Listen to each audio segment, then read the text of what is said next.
Welcome to Whiskey Cigars Football. I'm Dave. This is George. Appreciate all you people out there, whoever you are, who the 18 of you are.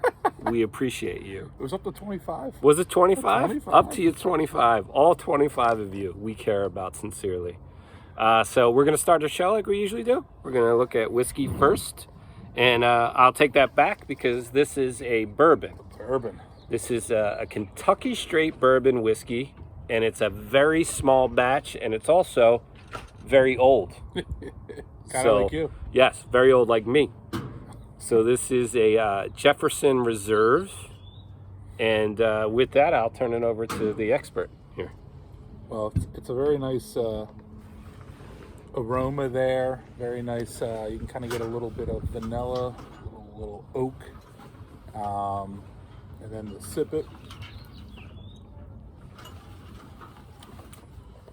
On the back, a little bit of honey, little cherry. I like that. Yeah.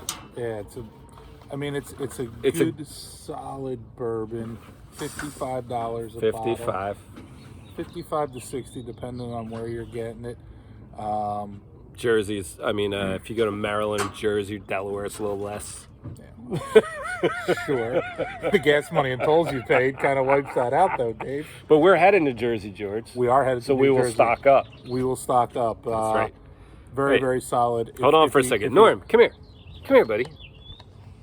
Come here. Norm. Oh, he's out. Norm is out. Norm wants nothing to do with Now, us. if you want to spend the extra $30, Jefferson Ocean, phenomenal. Yeah, George was supposed to get me Jefferson version, but He's for not whatever worth it. reason, He's not he worth the said extra I am not worth it, and I agree with him. Not. All right. So, where would you drink this bourbon? Like, in your mind, in your imagination, you're on your back deck, you're at the beach, you're in a clouded, smoky bar with gangsters. Like, where would you drink it? I drink this anywhere. Anywhere. I drink bourbon anywhere. So I don't need a reason or a place. All right. But I was trying to set the ambiance for the folks out there. You know what? I think this is a What music a nice summer, kicking back on the deck like we are right now. What kind of music is on? Smoking. I'm listening to a little Zach Brown. Zach Brown. All right. So this is a little chill. This is a Zach Brown whiskey. Sure, why not? All right. How about that cigar, Dave? So now we're going to move on to cigar. This is a Romeo and Juliet 1875. I will say to all the folks out there, this is my go-to cigar. Okay. If you are a beginner cigar smoker, if you are having cigars for the birth of a child or your wedding, I highly recommend it. So for someone who's never smoked a cigar before, this is just great, right? It's a great introductory cigar. We're looking at $6.95 a pop. Okay, so even George can afford it, which is phenomenal. Spent all my money on the bourbon. That's right. He spent all his money on the bourbon. But it's just really smooth. It's very enjoyable. It's very light. I think that is the best way for me to describe it. Like you have no thoughts of the cough or the attack of the back of the throat or anything like that. So I would say to you, this is a great summer cigar. Okay. And if you're on the beach in Sea Isle or Atlantic City, where me and my friend will be, we'll be at both of those places. We'll be both places Next week. Sea Isle Friday, Atlantic City Saturday. With the worst crew of people you've ever seen in your life. We should do a show from there. We should. Well, we will do. And, just great. Like I would say this is a beach cigar. And how did you feel about it? It's gotten better as it's gone on and smoked. It's was a tad bit harsh, just a little in the beginning, just a little, but it has gotten better and better as you continue to smoke it. Yeah. Very good, great value. Great value. And for those of you out there, the combination of the bourbon, the whiskey, and the cigar is just like heaven, right? So absolutely. All right. Cheers. So now we're gonna move on. Yeah, sláinte. We're gonna move on. We are going to talk about our predictions in the draft and how did we do as far as the number one pick last year. Last week. Last week was it? Last week we were good. I mean, we were good. You nailed Devontae Smith. Devontae Smith, not quite the way it worked. You didn't say it was going to play that way, but you were right. But I was, and I gotta say this. I love the trade up. I love them jumping over the Giants. You know, they identified somebody. They made the move. Kept Devontae Smith not only for us but out of the Giants' hands. I thought it was a fantastic. I give an A to Howie on that move. Okay, thumbs up to Howie on that move. I don't think it's going to go as well for the rest of the picks. Well, let's start just going. And George, I will let you free fall, and I will free riff. I didn't mean free fall. Don't free. I haven't had that much bourbon. Although I do miss Tom Petty. Go ahead. Don't we all? So I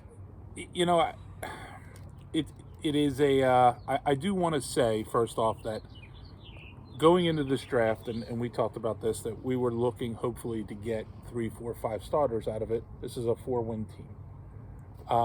And I feel like you only have truly one day one starter, and that's Smith. And if you look at the Jets and the Falcons and Cincinnati and Jacksonville and all those other teams that were up there at the top of the draft, they all went out and got 4 or 5 starters in this draft. Okay. Ultimately, you know, when we're talking about grading a draft, you're not going to know for 2 or 3 years down the road. But, you know, starting with Landon Dickerson, number one, everything you hear about this guy, beast, great teammate, great leader. Obviously, when he played, you know, he was dominant. Yeah. You know, unbelievable player. But 2 knee surgeries, 2 ankle surgeries. You weigh 340 pounds. The Eagles medical staff not known for keeping people healthy. We don't weigh 340. No shot. Not yet. Challenge accepted. But I just, you know, I think with, you know, Barrymore out there, I think. Who's Barrymore? Tell who's Barrymore? Defensive tackle from Alabama that was picked the very next pick. Yep. Dominant player. And the Eagles then picked a bunch of defensive tackles. Yeah. You had Asante Samuel Jr. You had Kurama, who was a stud linebacker. There was some concerns. Who's Kurama from? From Notre Dame. There was some concerns there with medicals, right? His heart, I guess, after the draft. But apparently that all planned out. That all. I mean, that was. I mean, you talk about a value. Those were 2 guys that were supposed to go in the top 20. And then a couple of really good. But I will say this, and I know, and right, the Eagles did draft 2 linebackers last year. Now, George is going to turn to me and say they both stink and they're not going to play. But I got to think with a new coaching staff, there may be a different thought process there. And I was not particularly a Jim Schwartz fan. No, neither was I don't necessarily know anybody that plays Nate Gary has a sound mind. So if you're trying to tell me Davon Taylor and Sean Bradley are not better than Nate Gary, I will say you're wrong. I think he is. They're both better than him. Well, I don't think Nate Gary's very good, but Davon Taylor, I hated that pick when they made that pick. He was an undersized guy from the Pac-12 that plays no defense. I mean, and that takes us to our next pick is Milton Williams, and it's once again a guy that's a Jim Short, you know, warrior. Workout warrior. You know, and shades of Mike Mamula. Shades of Davian Taylor. You know, I feel like it's almost an analytics pick. It's like, oh, look at him. He's too small for D tackle. He's too big for D end. Yeah, listen, he's a freak athlete. But, I mean, I just think there was a lot of other guys. And then the fact that you traded back 3 picks and only got the 189th pick, I didn't see the value in that. I'm cool with trading back. I agree. If there's a no guy. argument there. But there was obviously some guys there. McNeil, another defensive tackle that from where? That obviously Tom Donahue wanted. Oh, yep. Aaron Robinson from A&M. McNeil was Aaron Robinson from cornerback. There was a guy, Kendrick Green from Illinois, a guard that I really, really liked. That if you don't take Landon Dickerson was also in there. Mm-hmm. And a cornerback I really liked from Syracuse, Melifonwu, that I think you could have traded back up for and possibly gotten. That pick to me was a analytic dream Jim Short type of pick, and it concerns me. That's 2 picks in a row at number 2 and 3. Yeah, hey, both those picks might work out. Both those picks might be great, but neither one of those picks is going to start this year unless there's major injuries. You know, they're not going to be day one starters. Okay. All right, that's fair. And then pick 4, you went to Zach McPherson, and once again, I think you were almost desperate to take a cornerback at that point. I don't agree there. I do. You had no corners. The team has no corners. You know, you're looking at starting Craig James, and I think there were better guys that they could have possibly used those extra picks for, and traded up. And I think you reached there on that pick. Okay. Kenneth Gainwell, I think, was a very nice pick at number 5. I was happy with that. Mel Kiper says he's the steal of the draft. Well, if Mel Kiper says it, he's right about 7% of the time. Well, he's got better hair than you, though. He does, but yeah, I don't dye mine. That's true. Like, be a man, dude. Come on, dude. Yeah, I don't dye mine either. Yeah, I have like 3 follicles, and I don't dye them. Yeah, it's pretty bad when I have the best hair in any group. But I love the Gainwell pick. I love the pick. Love the Gainwell. I love the pick. There's a guy I love that went in the 6th round, Elijah Mitchell. I don't think he's as good as Gainwell. I'll disagree with you. I don't think he is either necessarily. But where's that difference? Where's that huge difference? Maybe Gainwell is that guy. Like, I like the Gainwell pick. I'm not trashing the Gainwell pick. Gainwell dominated Penn State in the, I can't remember what the bowl game was, in 2019. And just so everyone knows, he sat out last year due to COVID.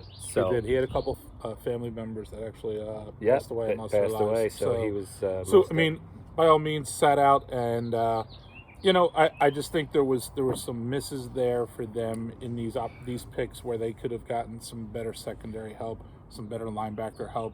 I do like their last 2 picks. Their last 2 picks, I agree with too. I just watched Stevens and Johnson. I mean, Johnson's a 3-4 linebacker. We'll see if they can use him as an edge. But for a 7th round pick, I thought both were very good value picks there. If I can interrupt. So those of you who do not know, Coastal Carolina went undefeated this year. Okay, they played a decent schedule. It was COVID season, don't get me wrong, but Johnson dominated. If you Google or YouTube Johnson, you will come away impressed. That's all I will say to you. He's going to make the team. He's not going to be on the practice squad. I will make that prediction right now. He should make that team definitely as a linebacker or DM. He's going to be a rush defensive end. Not a great amount of depth at either position. He's a player. So he's also a tweener, but he's a player. And how about the kid? How about the nose tackle from USC? What did you think of that pick? I have no opinion on that pick. I really don't. So, it's a 6th round pick. The guy was supposed to be picked in the 6th round. I think when you're getting the only reason I even mentioned the 7th round picks is because I thought there was some value. Those guys were supposed to be picked a little earlier.